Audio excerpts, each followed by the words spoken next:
He said good artists borrow, great artists steals. So There are many people now that, for example, are in the corporate world or in business or whatever, and they're not using their creativity. It's just patterns and patterns. So go to work, do this, come back, wake up the next day, repeat the same thing. So your creative side is dying gradually every day. every day. So it's yearning for expression, but you've not given it that expression for years.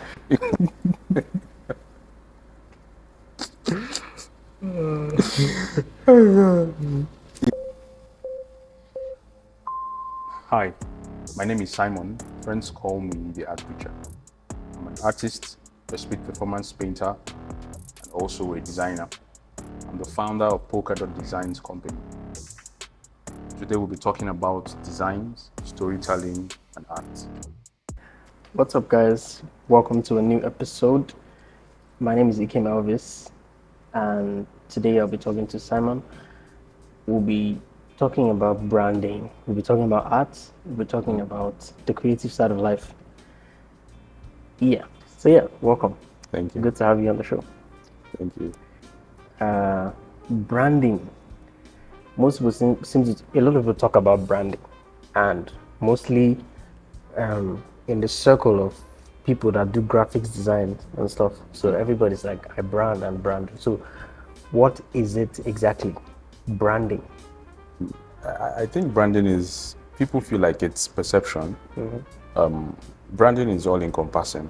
For me, I feel like it's bigger than perception. I feel like it's an identity, though it's the cliche identity, but it's just like a mark. If we were to talk about the beginning of what branding is, how it started, the intro, it's when the Egyptians used something like an iron and like an emblem on their cattle to identify, which is which. So that's the beginning of how it started. So I still want to go back to the beginning of what branding is, but because of time, people start watering it down, and now we feel like sometimes we just niche on the marketing aspect of branding, which is the perception aspect of it. But generally, I think branding is an identity, branding is a mark, branding is who you are, and branding is what you believe. Yeah. So that thing, back then in secondary school, where when they're teaching us the history of any subject, they'll be like, this subject is as old as man. They go back to the beginning of time, find it. So this is like it. Brand is as old as man. Yeah. So it's, you mentioned identity. So basically identity. So personal branding, I guess. Company branding. Yes. Is there national branding? Is there stuff like Yes, that? branding is. So at different levels. Yeah. So just identity. Yes. So now, how do you do that intentionally? Because I guess there are people that they just get known for something and it's accidental. So it's like maybe something they did or the way they just unconsciously behave, and so people get to know. I guess, them for right? that. But then, how is there a way you can intentionally build a particular identity for yourself? That's important. I want to learn. Okay. Okay. Sorry.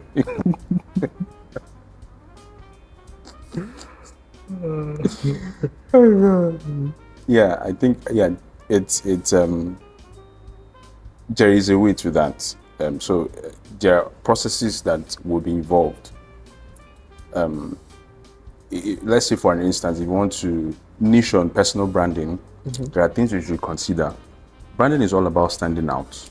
Okay, so what name do you want to make for yourself? Once that is recognized, consistency is another thing you should talk about. After being outstanding, you should be consistent in a particular format or whatever you're doing, so that people will know you for that. And as you do that, you should also be creative around it. There should be someone who is doing something you've not, or something you're doing before.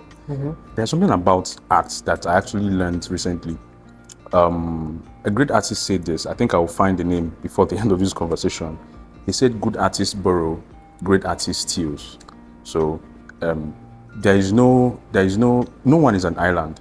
Just get a little bit of what people do, and makes it so. But the thing is, you just have to be consistent in a particular field or whatever you're doing. These are the things I would say. Yeah, you don't want to. Good Artists borrow.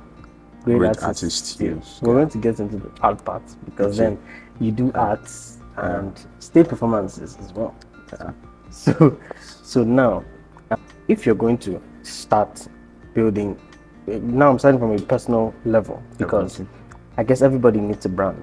I've been in a conversation where, in a business school class setting where it's talked about personal branding, corporate branding, all that stuff. So there are people that their own is the wear a particular kind of clothes. Their own is that they speak a particular kind of way, or there's this guy that wears a particular eyeglass. Seth Godin, I think. Yes. Then Fouls, the bad guy. Yeah. So they're just known for this very unique thing. So now they put attention and intention into building that stuff and showing up consistently with that stuff. Yes. Which, how about if you change your mind at some point and you want to start, doing something else? Does that? Yeah, it's still possible. I think that should be the rebranding aspect. Okay, so there's rebranding. Yeah, there's rebranding in so it's still possible. But the thing is, you just have to be bold enough in doing that part. And because once you change your identity, people would know. People would ask questions because you've been consistent with a particular. And that's something about marketing. Once there's no consistency, people would tend to question the integrity.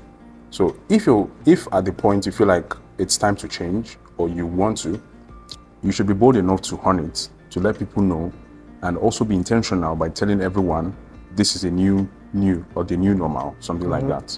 So people would identify and key in easily without them understanding or without them feeling like something is lost, something is missing. This is not the person we used to know before. So you have to be bold enough if you're doing that part. I changed the color of my hair. Does that work? So now I have to be bold in branding. Okay, so I guess I have to go back to my brand or find a way to rebrand. One thing about humans is the fact that we can always change at every given time. It's not like the business. It's not like Coca-Cola that can never change their logo. In as much as Coca-Cola can, actually, they can. But humans, we're evolving.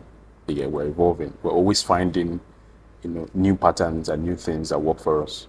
So about the hair changing, we just know you that this is who you are. Especially if you ask me what's your, I would say it's your beards, not even the hair. Oh, not the hair. Oh. I'd say it's your beard, yeah. Okay. So I'm like something, no, but inverted something. God. Yeah. So yeah. Okay, so let's talk about logo. You mentioned logo. Okay. So what does it do for a business? Okay. Logo is the face of a company. Logo is the face of a business. Logo is what the business stands out to be. Logo is what you tell people before they see whosoever the company is, this is who I am. So yeah, it's a face of a business. So why do I need it? Why can't I just say, this is my company? Why do I need a logo? A logo. Yeah. You need a logo because you can't always tell people. I think logo does the job for you. It does a whole lot for you. It does the speaking for you. You can't always tell people this is who I am, my color is green, the integrity and everything. Logo says that. Anyone that sees it knows this is what this person stands for. This is what this company stands for. This is what this individual or this country, states actually do that. This is what they stand for by just looking at the logo. So it does the speaking for you. All you just need to do is relax. Tell your visioneer, tell the people doing it, interpret this vision the way I want it. Logo takes care of the too much talk. Anyone that sees it knows, oh, this is, if I see a gun, I actually know, oh, it's a security company. If I see a building or any kind of, I just know real estate here. Yeah. It does that. It does the speaking for you. So how about this? Okay, so this might be sort of controversial. How about a small company how badly do they need a logo? Do they really need a logo? Yes. A very small company. So which one should they focus more on? Products or the logo and all those things? I think it should work hand in hand, if you ask me. Both of them should go hand in hand. Logo in the ideation aspect, in the logo, in the visionary, in the mission and vision aspect, as you're building that part, you should also, I think the solidness of your product, you get, should also be worked on. In fact, logo will speak more for you if you have a good product. Okay, so you need a good product, and then logo will now compensate it. So both of them should go hand in hand. But if we're to go back in business, if we're to look at it, if we're to just take a step at a time, first of all, make sure your products, make sure your services will speak or speaks volume. So anyone seeing your identity can, I think it's also experience. If I have a good experience with you, with a startup, and your experience speaks louder, and I enjoyed it, whenever I see the logo, it registers. I just know this is what you stand for because I had a wonderful experience with you from the beginning. So let's talk about arts. Okay. So you just did a show a few days ago. You did a performance at the show a few days ago where you did the whole arts thing. So tell us about that aspect of it. It's another expression of creativity, which is interesting to see because it has the whole theatricals. And let me just let you talk. Okay, that's performance. For me, it's a two-way thing. It's entertainment and also gospel for me. Entertainment and also preaching, I would say. Hence the art preacher. Yeah. So that part is where, I'm not the only performance painter, but there's a particular guy I follow. He told me it's not about the speed, it's about the performance. It's about people understanding at the end of the day, carrying them along in the process. So the jingoism you see me, I don't even do it like the way he does, but I understood that process of, first of all, it's a performance. Anyone who is standing on the stage, whether the person is using you to God or who the person is performing, take it or leave it. So it's something you have to understand and follow the process. So for people listening to the audio only, was talking about this. So he comes on stage and he does a painting upside down, and then he uses some kind of powdery whatever on it, and then it reveals the image that he's drawing or whatever, and it's upside down, so he flips it and then it reveals the image that he's drawing. Which interesting, like very entertaining, quite creative. So the fact that you're drawing with black paint on a black board and then canvas upside down, so that's something. Yeah, so I've seen the crowd react to it. I was like, when you go it's like magic. How long did it take you to learn that? I've been doing that for years. I think I started that 2017, I guess. 2017, 2016, I cannot remember. I had a couple of shows in Asaba. Asaba was inviting me back to back. I actually saw that. I saw one of the, in 2012, I saw a ministry, an artist. That is actually what they do. They're into ministry with that. And I felt like this is what I would want to do. I've actually been looking for a niche for myself, looking for something I can do with art, apart from the usual drawing. And it resonated with me. And I did that the first time in my mentor's program. And I started getting invites, started getting people calling me, can you do this? And so the process for me has been a good one. I've bought materials. I've learned what materials work for me and which materials can get the job done. And I practice as well. And I see other people perform, people I look up to who are performers as well. And it's been a good ride and a wonderful So how experience. was your very first one? Did the picture come out? Was it the person you intended to draw? So when it comes to art, what is more important? What's the role of talent and skill and the stuff? So talent being like you're born with the ability to create art, to draw and stuff, and then skills like the one that you develop by yourself. What's the relationship between those two as regards being able to draw and paint? So yeah, in a nutshell, can someone who is not talented learn how to paint? Yeah, it's possible. You just said it. Someone who is not talented learning how to paint, it becomes a skill for the person. It becomes a skill. But in today's world, I think what is more important right now is consistency and principle. You get. People can be talented, yet nobody knows what they do. You just have to put yourself out there. Find every possible means to make sure people see you. Then skill is, once you acquire it, making sure you follow the principles. You must follow the principle. You must follow it to learn how to paint or to learn how to draw. If you follow it, that makes you. So the difference between these two, I think the first is consistency and principle. The second one is it's just you saw yourself doing it, and although you also have to practice. There were times I practiced and I practiced.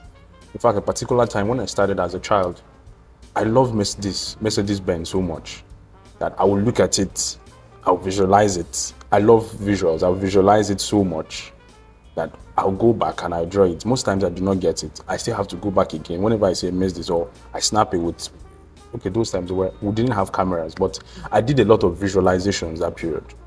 So I was still practicing. Even if you have the talent, you still have to practice.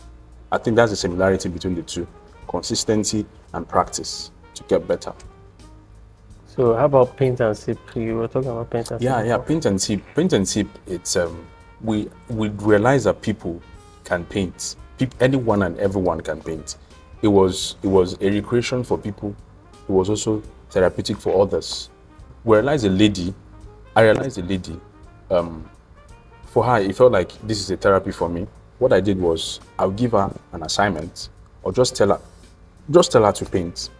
Then she comes back, shows me what she did, and I just tell her, you can improve on this, you can do this better. And within a couple of, the first time I gave her five canvases. Within 2 days, this lady painted, she finished the 5 canvases. I was like, wow, me self with the paint, I cannot, like how? I felt like I love it. And I realized that she made time. People make time for what they want or what they admire, what they feel like this resonates with me.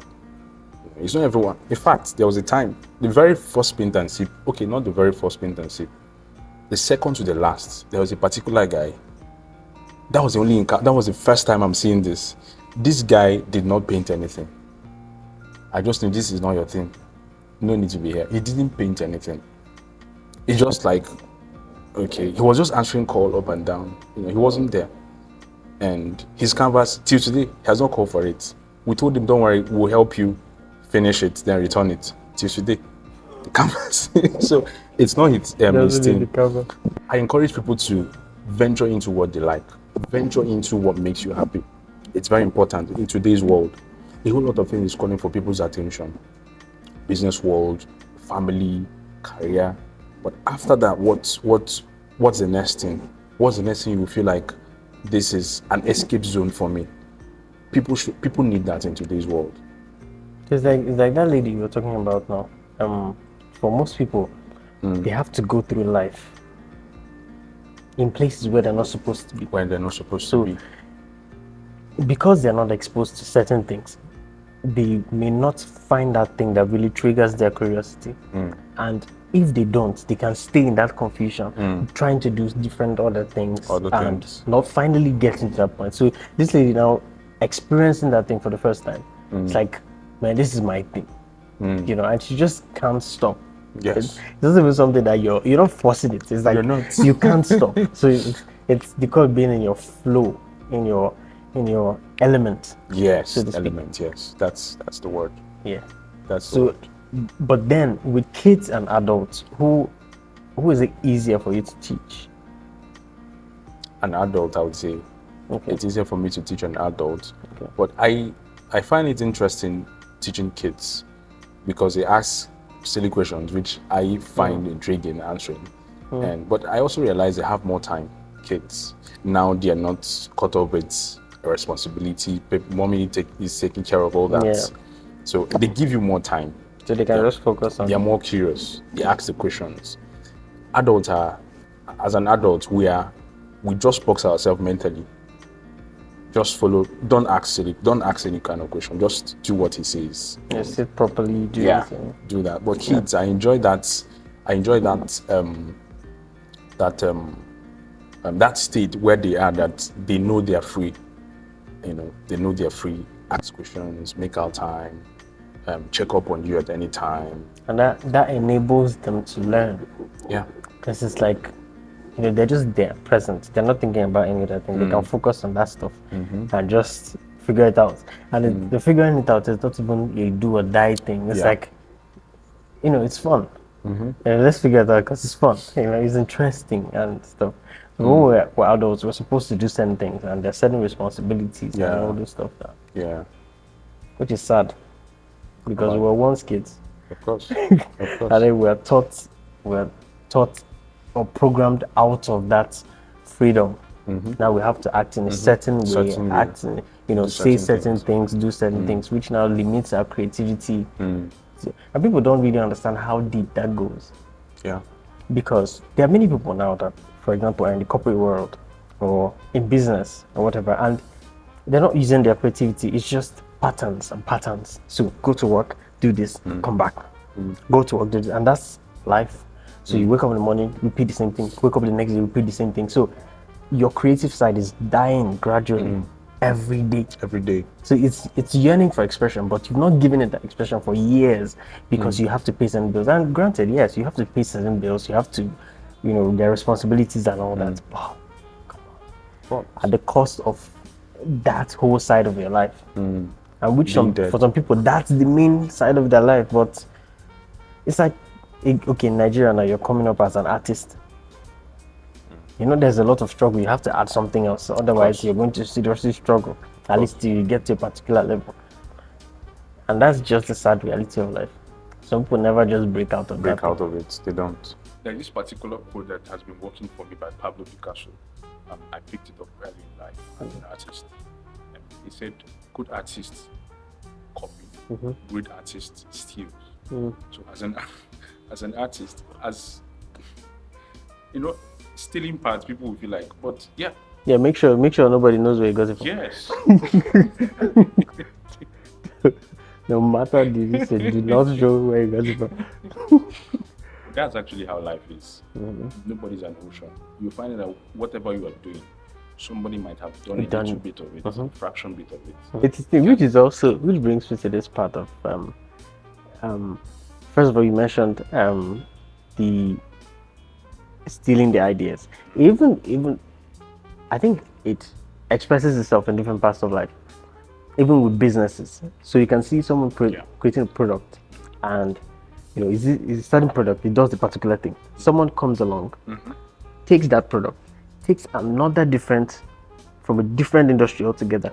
Okay, this can match with this to make it better. So he combines the two, and it becomes a unique product. And then it's like, most ideas that we have are actually not original. There's just few things that are original. And people are stuck at like, we want to create an original product, we want to make this thing that you change. No. Just look for something that already exists and make it unique. That's it. We're trying to build different things, and a different podcasting is not new. We're trying to make it unique. Videos are not new. We're trying to make it unique. That's all. So like, if you keep waiting for the original idea, you may never find it. There's this name, Solomon said, King Solomon in the Bible, he was like, whatever will be has been. Whatever is has been. There's nothing new under the sun. Under the sun. So there's nothing completely new. I think that's a better. There's nothing completely new. We're just reinventing. We're reinventing and just making it better. Making it better. Putting more creative ways to make things. In fact, there's this. Let me shock you. I want to research. I want to check on the name, but I'm looking for their name. They're from Germany. Is it AliExpress? I cannot remember the company that came into. AliExpress is China. Yeah, AliExpress. I think what's that company's name again? They told the company, "Can we be the face? Can we represent you in Germany?" They refused. They copied. Yeah, I've heard about that. I think it was Amazon. They were trying to do that thing too. Yeah. Then there were two guys. Yeah. There were two guys, and then they built their own version of the same thing, like literally the same thing. Yeah. And before these guys came to this place, I think Amazon eventually bought them. They now sold the company. So To what they back did to was, Amazon. they felt like this thing can work. They started cloning other companies. Yeah, they started cloning companies and started selling. Yeah, which is interesting. So back to you said Michael Jackson wasn't the original creator of Moonwalk. Yeah. And so now it's controversial. Like, well, everybody knows what's it called? Michael Jackson. He owns this stuff. He popularized it and owned it. That's it. So he was able to tell the story of it, and there was this, which goes to like branding and stuff and storytelling that we talked about initially. So storytelling, being able to tell your story, and then I mentioned Thomas Edison. Yeah.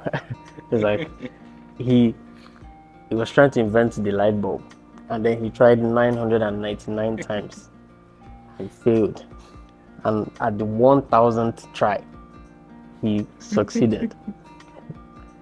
That's a cool story. That's a lie. It's not humanly, your psychology cannot handle 999 back-to-back failures on a particular thing. So you're counting failures. Okay, this is one, and this is not like one failure, two failures, 3, number 4, number 5. It's like you putting things together, you try a different technique and it fails 999 times, and it had to be that perfect 1000th time. So that's a great story. That's a great exaggeration that makes the story more impactful, to show that it took a lot of effort to make this product, and it's a something worth it, because if they spent this much time doing it, it must be worth the amount they're telling you to buy it. And so you can't question it, because what have you tried for 999 times to find for this guy to do this? You actually believe that this is worth it, and you have to pay the price. So the thing is, in that story you just said, we all know how possible it is for 1000 times. So the story was exaggerated to sell. If we're to be a marketer, if a marketer told that story to sell it for, it's going to sound cool. This person put in this effort for this product, and I place his value on this. 99 times, 999 times, and the last, which is the one which I don't even think is the original story. It's not the original story. Over time the number has increased. Yeah. And I guess the people that finally brought it down number is motivational speakers, because they had to look for something cool. Imagine coming to you and saying, maybe like, maybe this guy set it out 99 times.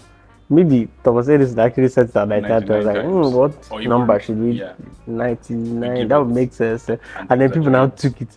And if we live long enough, we may end up being 9,999. but yeah, so if he had come out and said, I did it 5 times, and then on the 6th one it worked, he'd be like, it's not that I can do that. But when you learn it gives you competitive advantage. Many people would not venture into it, because if it took this long for you to figure it out, it means it must be pretty hard. It's probably not worth my time. So it saves him a lot of competition for people that are not very serious competitors. There are people that will call it bluff and be like, are you sure? And they want to try, but not many. So it gives him that. Do you know what it means to try? Yeah. It gives him that competitive advantage. Also, it's a great market. It's nobody's yeah. ever going to venture into this. Is just Yes, my market. it's a great marketing story, which I think that people should be more intentional telling their own story. You know, this idea of like, don't blow your own horn. You know, don't be proud. Yeah. Don't be. Those are restrictions that people put, and they don't make sense. They're actually counterproductive. It's like, why would you keep quiet? Your story is going to be told, whether you like it or not. So why would you let another person or let chance just tell your story? Just like you're not intentionally or consciously standing for something or showing that this is what you represent. So you're just letting people make up their minds about you. Do you get? It's like you're an artist, but you just walk around. There's nothing that shows that you're an artist. You just walk around and people will be like, that guy that just goes around wearing shorts. And that's the only thing. But you're a great artist. You've not for one day at least dress the part. At least say something. Post it somewhere. Show it somewhere. Do you get? You have to tell the story. And the people that are able to tell their story to the max reap the benefits. How would they know they're not them? I think we talked about Apple telling their story. The story is very unique. Think different. They just told us that wonderful story by exaggerating a particular product, telling us that we do things differently. We do not follow people. We do not follow the crowd. We're different. They even make sure that their products are also giving us experience. Their stories are selling. Other phones are busy doing zoom camera, zooming to the moon, and to the stars. You can zoom all you want. Another thing is about the functionality. If they are to do that product, if they are to do that same thing that people are doing, their story will be different. Yeah. Their story will be very different. That's Zoom we talk about. Yeah. If they eventually come to Zoom and they want to do Zoom, you would love Zoom. They will make you love Zoom. It will be like, what have I been doing in my life without Zoom? What is that? Type C? Yeah, Type C. Type C came out and it's like, we've had Type C. So what's this new? And you were forced to do it in the first place. So it's not like you cared about people that you wanted to do Type C. But the way they painted the story, they told the story and made it interesting. So that people are like, yeah, Type C is actually cool. And it's like something that like we use Type C. Yeah. Android users are using Type C. For a long time, it's not special about Type C. Yeah. So I think we need to be more intentional about telling our stories. And if in some cases you have to exaggerate you and not of truth, yes, maintain within some boundaries of truth, but truth can allow you to move around a little bit. So it's like, instead of saying I paint, I come on stage and I paint something. That's a very simple story. You can say I entertain people, I wow people, I take people and like spin their imagination to another world through my stage performances. It's still the same thing, but it's more spicy. It's more spicy, but sometimes we're taught to be humble. We're taught to not brag. And so we don't know the lines where it's bragging, where it's like, when it comes to this case that you have to promote your business and promote your brand, go all out. Yes. Go all out. Don't lie about what's on your resume. Yes. Don't lie about that. But you have to make it nice. You have to make it nice. You have to make it nice. You have to make it interesting, captivating. There's this joke that was out one time. They were talking about how they even put it, the guy that roasts corn. What he does is roasting corn, but there's a way he puts it. He's a monocotyledon cremator or something like that. That's an interesting one. But it was very interesting. Very interesting. Who's this guy? People were like, what is this guy talking about? I would want to have this corn, this guy. You see that guy, the guy that was selling something, Kofina guy. Okay, yeah. That was selling something to the boss people. Kofina eventually signed him Yeah, the way he was, this is nutritious, this is water. This is aquafit water. Another person would be like, buy bottled water, buy water, and that's it. But he came in and he told the thing, and it was theatrical. It was intriguing. People bought, people were giving him money, they were buying him stuff. You know, that's the whole idea. Let me just share insights. Please.